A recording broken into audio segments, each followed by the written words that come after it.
দেখা যাক সেই পলাতক নবী যাকে একটি বড় মাছ গিলে ফেলেছিল। 3 দিন এবং 3 রাত্রি পেটে কাটানোর পর কি করেছিলেন, তাই না? আমি শুধু কল্পনা করতে পারি সমুদ্রের গভীরে বিশাল মাছটা কিভাবে উপরে উঠত আর নিচে যেত।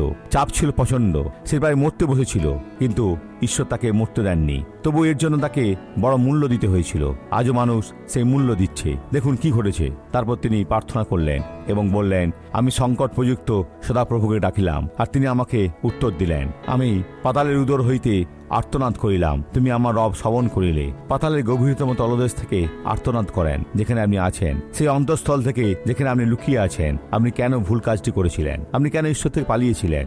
তার কাছে ছুটে ফিরে আসুন। ছোট শিশুর মতন হন। যদি আপনি ছোট শিশুর মতন না হন, তবে কোনোভাবেই ঈশ্বরের রাজ্যে প্রবেশ করতে পারবেন না। ঈশ্বর আপনার উপর তার হাত রাখবেন এবং আপনি আশীর্বাদ স্বরূপ হবেন।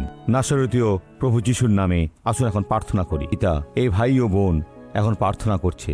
তারা তোমার কাছে আকুল আবেদন জানাচ্ছে।